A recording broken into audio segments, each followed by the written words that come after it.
What's up, tribe? Charles Clark here. Last week, you learned that your character shapes the results that you see in your life. And there are three things that strengthen good character: strong principles, one, rooted in personal values, two. And today, I want to focus on the final trait: your habits.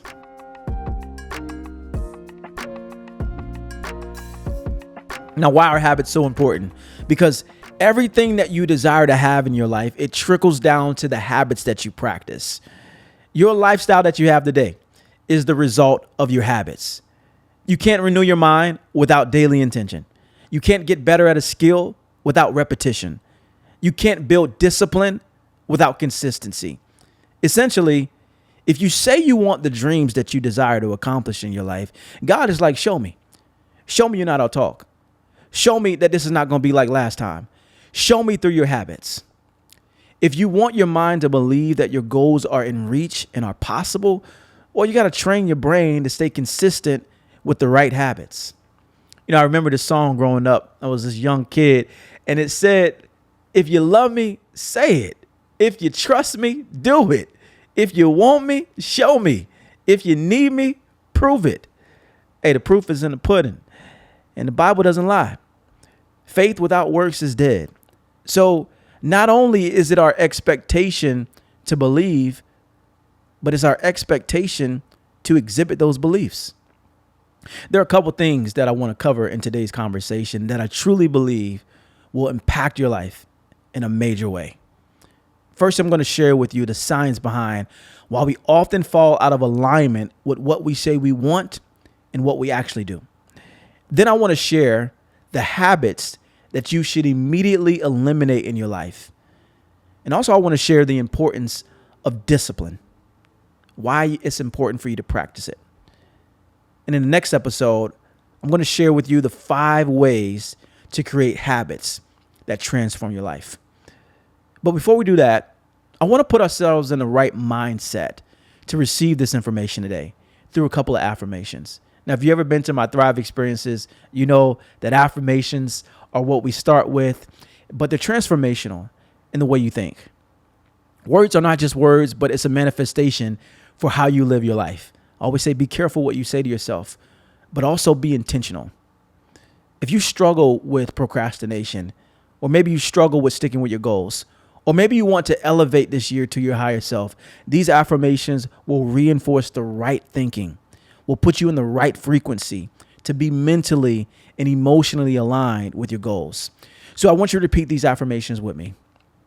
I take consistent and intentional action every day towards my goals. I am disciplined, focused, and committed to my success. I embrace progress and celebrate small wins. I choose habits that align with the best version of myself. I let go of procrastination and take immediate action. I am in control of my time, my energy, and my focus. I prioritize what truly matters and let go of distractions. I show up for myself daily, even when I don't want to. I am becoming the person I've always dreamed. Every decision that I make is moving me in my Thrive era. I want you to embrace that. In fact, pause this, repeat it if necessary, but I want you to say these words, believe these words, act on it, and attain it. Let's do the work. I want to ask you a question today. Do your habits align with your long-term goals? If not, I want to share with you the biggest reason why: cognitive dissonance. Science defines cognitive dissonance as a conflict between what we say we want and what we actually do. And this disconnect happens oftentimes because of our failures, because of distractions, influences of people we associate with, being in constant stress. And what happens because of those experiences is we change our behaviors, and then we justify those behaviors so we don't have to change again. But the truth is, those habits would never be a part of who you are if that life experience never happened. So from this point on, I need you not to give into the doubt of your mind, because what truly matters is those desires, is your purpose, is the goals that you have, is the calling that's within you. When cognitive dissonance is present, there can't be alignment with your principles. There can't be alignment with your values. There can't be alignment with your habits. And without alignment, your character weakens. And as you know, if you don't have strong character, you can't produce good results. See, life challenges, they're going to be inevitable. But at the end of the day, it's the hard work that pays off. You know, I remember getting into college my freshman year. I was put on this thing called academic probation. I had passed the ACT by the skin of my teeth, by 1 point. So my advisors told me I had to prove that I deserved to be there. And I was fully adulting because for the first time in my life, I had my own apartment and I had my own bank account. Now, here's the thing. I was thriving as a student athlete, but when it came to my personal life, it told a different story. A part of my scholarship was I received a monthly stipend of about $1,125 to cover rent, cell phone, food, and other expenses. This is when NIL deals didn't exist, all right? And back in the day, Florida State, we were known to be this party school.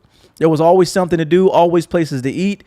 And I just found myself swiping my card constantly. I'm swiping $20, $30, $100, $40, $50. And at some point in that month, I knew I ain't got no more money in that bank account. But instead of me logging in to check, I just kept swiping. And at the beginning of each month, I would get my check. My check would drop. I would get the notification in my email. And I would log in. And you know what I saw? I saw all of these overdraft fees. Now, I did not know that your bank can get into negative dollars, but mine did. And I would call up SunTrust and I would tell them, hey, I don't know what all these overdraft fees are, but I didn't do it. And their response would be, Mr. Clark, yes, you did. It happens when you spend more money than you have. OK. And you know, they told me if I want to get these fees removed, I advise you to go up to your bank personally. So I went up to the bank and I would tell them about my situation and they would kindly remove my overdraft fees. Now, this just didn't happen one time. SunTrust, they knew me by name, y'all. I'm going to just put it that way. Now, my cognitive dissonance when it came to proving that I belonged there was I was being a great student athlete, but I wasn't being a great example in my personal life. What you practice is who you become, and who you become should align completely and totally with the nature of your goals. And you might be asking me, Charles, what in the world does this have to do with being in cognitive dissonance? I didn't take responsibility for my financial habits. And that habit alone is linked to the lack of self-control, is linked to the lack of awareness, the accumulation of debt, low self-esteem. That lifestyle did not align with a championship team. You know, I think many of us, we make the mistake of believing that I can be good here, but this other part of my life, I can mess up. No one has to see that part. I'm okay there. But anytime your character is weak, it shows in every aspect of your life. It shows in your personal life. It shows in your performance. It shows in your relationships. It shows in your confidence. The reality is everything adds up. If you are a great leader on your job, be a great leader at home. If you strive to be an inspiration for others, be an inspiration by your own actions. If fitness is a priority in your morning, wake up at the first alarm. So if you're not seeing the results that you want to see in your life, you got to start asking yourself the right questions. Are my habits in alignment with my goals? Are my actions telling a different story than my words? And the thing is, I want you to know, like, it's not okay. It's no longer okay for you to avoid it. Face it. If this is truly going to be your Thrive era, you need to take accountability in every aspect of your life so that you can change the outcome that you've been getting. So look, I know this is hard work, but I want you to repeat after me. I got this. I will not be weakened by my shortcomings because I am an overcomer. So the next thing I want to share with you today are the top 11 habits you should get rid of in 2025 and the science behind it. Habits that you should immediately eliminate to improve your life today. Number one is procrastination. Research shows that chronic procrastination is linked to increased stress, anxiety, depression, fatigue, leading to feelings of reduced life satisfaction. I always say procrastination is the assassination of your greatest destination. When you procrastinate, you don't get the good stuff in your life. End it. Number two, negative self-talk. Science shows that when we engage in negative self-talk, we create a cycle of negativity, and that reinforces the feelings of inadequacy and low self-esteem. Number three, comparing yourself to others. Social comparison can quickly diminish personal achievement, and that leads to reduced life satisfaction and increases anxiety. The moment you begin to compare, you miss out on your blessing. Stop doing it. Number four, living beyond your means. I learned this one in college.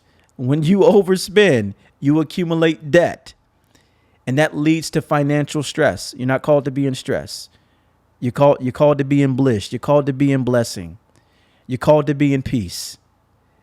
And that is linked. When we're not living in our bliss, when we're not living in our blessing, we're living in the stress. And stress creates anxiety and depression. Habit 5 to get rid of: neglecting your health.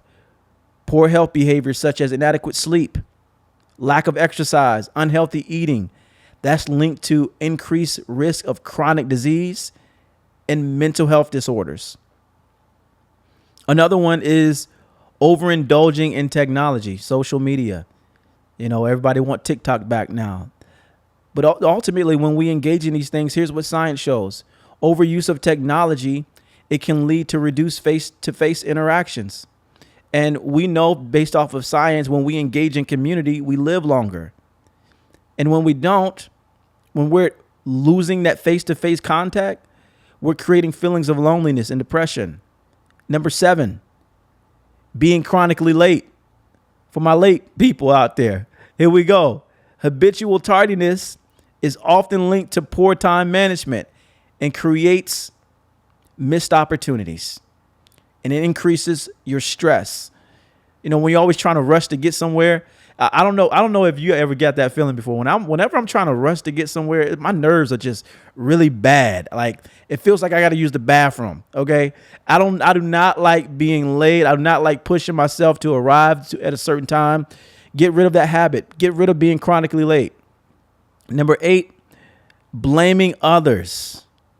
Research shows that constantly blaming others can hinder growth opportunities, and it is associated with low emotional intelligence. I always say ownership wins championships. The moment you give other people the responsibility of your life and you give them the authority to decide your emotion, you lose control. But the moment you take ownership, you decide what happens next. Stop blaming other people for your life. You are fully in control, especially if this is your Thrive season. Number 9, holding grudges. Holding grudges, research shows that it is linked to increased stress. It increases your blood pressure and negative emotional and mental health outcomes. Number 10, saying yes to everything. Do I got any people that say yes to everything? When you say yes to everything, you say no to you. And when you're in this constant yes mode, you overcommit. And that leads to burnout, increased stress, and decreased productivity. And the last one, dwelling on your past. Focusing obsessively on your past, it impedes on your present. It impedes on the right now. I had to learn this one for myself. The only place I can be is where my feet are. And so get rid of it. There's nothing you can do about your past, nothing you can change about your past. Of course, you can ask for forgiveness. Of course, you can pray about it, but move forward. So those are the 11 habits that I say, this is not the season for it. This is not the season that I go back to certain patterns, certain excuses, certain things that's going to hold me back from me saying this is going to be the best year yet. So as we transition to this next part, I want you to do a visualization exercise with me so that you can step into your higher self. If you're not driving, I want you to close your eyes and take what I call a deep 3. Deep 3 is when you breathe in and you let out for 3 seconds. You breathe in and you let out for 3 seconds. Breathe in and you let out for 3 seconds. So I want you to close your eyes and let's take in the breath together. Deep breath in and let out for 3 seconds. 1, 2, 3. Deep breath in. 2. Let out for 3 seconds. Deep breath in. Let out for 3 seconds. Now, with your eyes closed, I want you to imagine the highest version of yourself, the version that you aspire to be. I want you to think about your goals. What goals will you unlock this year? I want you to picture the exact moment of that success. I want you to picture what that finish line looks like. I want you to think about the work ethic. How are you preparing yourself? How do you approach your task?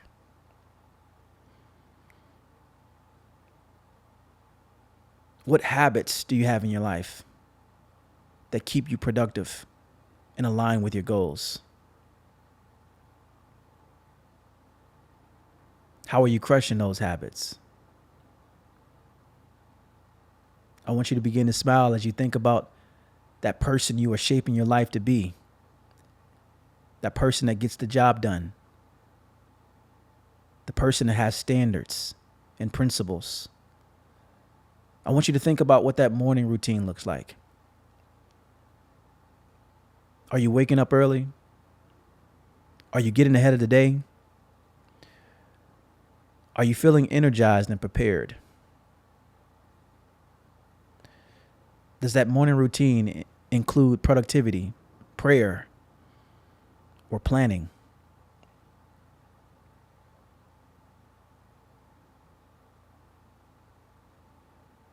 Now, I want you to think about your evening. What does that evening routine look like? How do you wind down at night? Are you reflecting? Setting intentions? Are you creating calmness for rest and relaxation? What about your mindset? How do you carry yourself? Are you courageous? Are you confident? Are you positive? Inspiring? How do you uplift others and impact others around you? Are you with the right people? People who encourage you, challenge you, hold you accountable. Now, I want you to hold on to this vision, right? Because that vision is not only yours, but it's possible for you. And maybe what I want you to do in this moment is I want you to think about, well, how does my best self differ from the person that I am today? Here's the thing. What I know for sure for everyone who participated in this exercise is that best version of who you are, it did not skip out on discipline. Your best self not only deserves, but it requires a set of actions you consistently practice in the same way at the same time every single day that are influenced by your beliefs and your values. I've learned in life, you are going to have to choose your path and accept the consequences. One of the principles that I live by is Galatians 6:9. It says, let us not become weary in doing good, for at the proper time we will reap a harvest if we do not give up. I am not a quitter. I believe and getting better every single day of my life. I believe in constantly building my character. But I remember this time where I just couldn't get it right. My friend Mike, he opened up this cold plunge facility in St. Pete. Now, mind you, I'm used to getting in the cold tubs. I'm used to doing this in college. I'm used to doing this as a professional athlete. I hop in, I hop out, I'm good. But this time, you can tell your boy was in retirement because I hopped in that cold tub for 30 seconds and popped right back out. I couldn't withstand the cold. Now, I did this about 10 times trying to get it right, but I just kept hopping in, hopping out, hopping in, hopping out. So Mike finally was like, you know what, Charles, let's try this again next week. And I said, all right, I'll come back next week. And in all honesty, I did not come back. I said, I'm done with this. And I knew that that was not in alignment with my character. I knew that that's not who I am. That's not the person that I want to embody in my life. So you know what I did? I bought my own cold tub and I committed to doing it every Monday through Friday when I'm at home. Why is this important for me? I'm not saying you need to do this, but I'm saying this is important for me because if perseverance is what I believe, it's also what I practice. If perseverance is what I believe, it's going to be what I practice. Overcoming your fear has its consequences, just as avoiding them does. And remember, consequences aren't just negative. They're simply the results that you get. You know, I've learned that you can endure or you can succumb, but don't expect greatness swimming in the shallow end. Discipline, it requires deep work.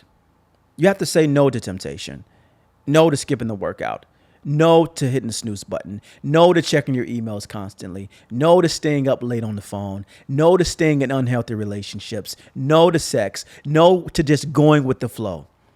The path you choose, it matters. The definition of discipline is the choice to apply wisdom daily. And guess where wisdom comes from? Your principles. And how does your principles become your discipline, your habits? But what makes discipline so difficult is that our excuses will always be there. The devil is going to try to tempt you and tell you one more won't hurt. Try again next week. You don't have to do it today. It's going to be okay if you mess up. Almost as if we give ourselves grace as an scapegoat where we don't have to hold ourselves accountable. But if this is going to be the thriving era for your life, your consistency matters. You cannot worship toxic habits and expect big results. So what path will you choose? The discipline route of a dedicated practice of intentional habits that lead to the success of a bigger and more fulfilling goal. When you choose discipline, you choose big goals. You choose your ultimate desires. These desires require intentionality, persistence, and focus.